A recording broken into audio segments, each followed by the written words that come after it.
Hi guys. I have two sleeping children, so I am trying to get some videos filmed while that is going on. So today I'm going to talk about my favorite reads of 2025, and it's been so long since I've thought about these or thought about Booktube, really, that I might be surprised by some of the books that are on this list.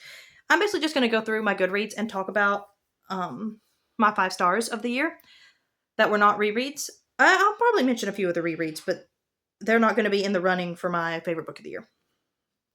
So, first book that I rated 5 stars of the year was okay. Well, technically, it was the New Answers book, but I'm not going to count that one because it was fine, but there was a lot of dry sciencey talk, and I really just rated it 5 stars because there's a lot of people who are rating it 1 star because they think creationists are stupid. So I just wanted to make sure I helped its ratings. So, yeah, it's also got good information in it. It's just not my favorite kind of book. So the first real 5 star and also read a lot of it in 2024. So there's that too. So the first real 5 star of the year, I would say, was The Mythmakers by John Hendricks. This was a really precious graphic novel that talks about the friendship between Lewis and Tolkien, and of course, so you know, I loved that. But yeah, and their writing processes and everything, and yeah, this was a really, really great book. And the illustrations were gorgeous also. All right, then I read the American Girl books with Shannon, or the Kirsten American Girl books, and I rated Meet Kirsten, Kirsten's Surprise, and Happy Birthday Kirsten 5 stars. I don't want to talk too in depth about those. Those were rereads, so yeah. And I'm also probably not going to talk about any books that I read to my son that were 5 stars. Like, I rated The Cat in the Hat Comes Back 5 stars. That's not in the running for my favorite book of the year, by any means. I rated The Princess and Curdie by George MacDonald 5 stars. Beautiful writing, as always, with George MacDonald. Whimsical story. It had a great allegory, but the last page was like really bizarre, and I'm just going to pretend the last page didn't happen.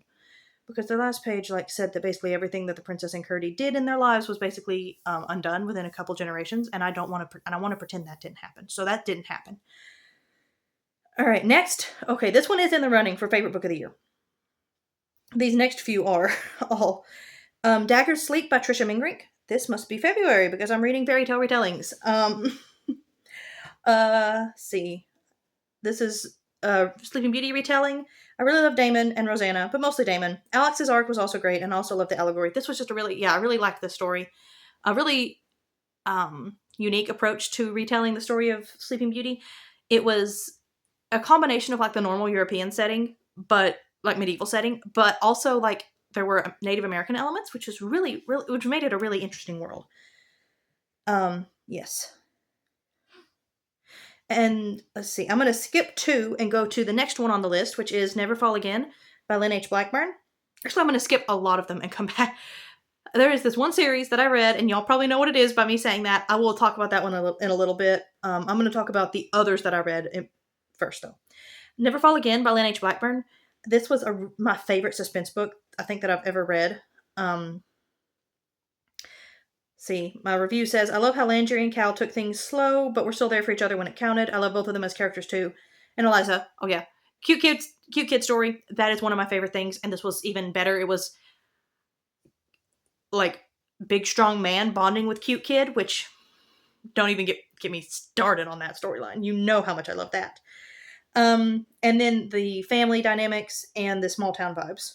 Yeah, all those things were great. Let's see. Okay, I rated the Josefina books, almost all of them 5 stars.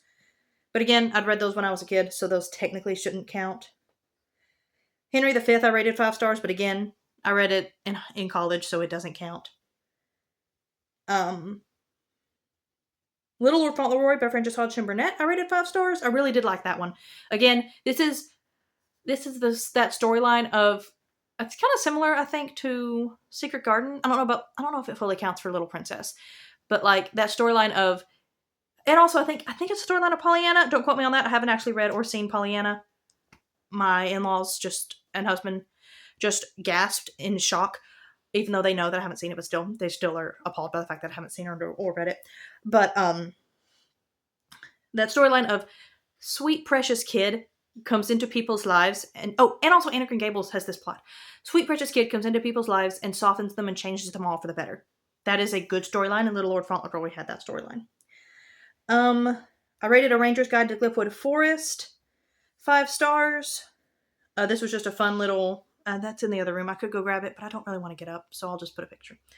Fun little extra book to the Wingfeather Saga. Anne of Windy Poplars I rated 5 stars, which is kind of surprising to me. I didn't think I'd rated that one 5 stars, but I did. But oh yeah, I do love Montgomery's writing. Let's see. Okay, the Matchmaker series by Jen Turano. I rated 5 stars. Jen Turano is just really funny. I love her books. They make me laugh so much. Yeah. I think To Spark a Match was my favorite of this series. The Lost Rose by Victoria Lynn. My review is, well, this book was heartbreaking. And if you've read this book, you agree it was, and you know exactly why I've said that. Yeah, that was, that one was rough.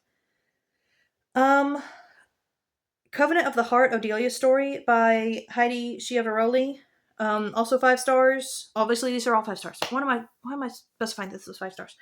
Okay. This one was a story about, that took place in like the days of Jeremiah and like the last Babylonian exile when the Babylonians came in and destroyed everything. And it was about, pretty sure it was about people protecting the Ark of the Covenant. It was really great. I really enjoyed it. Anne's House of Dreams I rated 5 stars. Not as funny, but I love the new characters, and Anne and Gilbert, just their relationship is so precious, and there was one storyline in particular that I really related to. And then Little House in the Big Woods was a reread, so it doesn't count, but it also got 5 stars. Okay. And then the author that I skipped over all of her books, and you're probably all sitting there like, Morgan, you rated every one of this author's books that you read last year 5 stars, and you read a lot of her books last year. Yeah, I know, and it's probably because they're all my favorites of the year. And that's, of course, the Four Kingdoms series by Melanie Cellier, or Cellier, however you say her name, and also Legacy of Roses. I did read that last year as well, but I was like, I'll just sort of include it in the other ones. But I loved this fairy tale retelling series. It was really sweet and precious, and the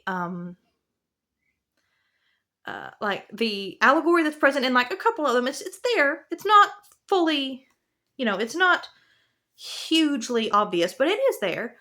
Yeah, I really, really enjoyed this series. It was wonderful. My favorite book, I don't know. I loved the first one. I loved the A Dance of Silver and Shadow was really good too. And then The Abandoned Princess. I think those are and Princess of Wind and Wave. Those might be my top 4 of the series. But I loved all of the books. I'm just looking through the list of the books that I like, all of the books, seeing if there's any others that jump out at me as like, this was probably my favorite of the series.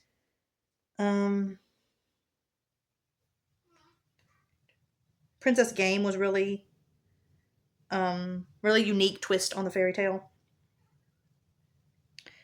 I liked A Princess Pact. Princess Fugitive. Okay. I was shocked how much I enjoyed Princess Fugitive, considering who the main character is. And if you've read the series, you understand exactly what I mean when I say that. But, yes. So yeah, that was probably my favorite books of last year, was just all of those. I didn't read as much last year as I had the years before, so I don't have as many favorites necessarily, but yeah, that series really blew me out of the water. And since I'm making this in February, I may as well go ahead and recommend read those for February. If you don't have any other plans to read a fairy tale retelling, try those. Those are really good. But yeah, so those are my favorite books of 2025. What were your favorite books of 2025? Are there any that you think I would like? Please let me know down in the comments. And please like and subscribe, and I will see y'all next time. Bye.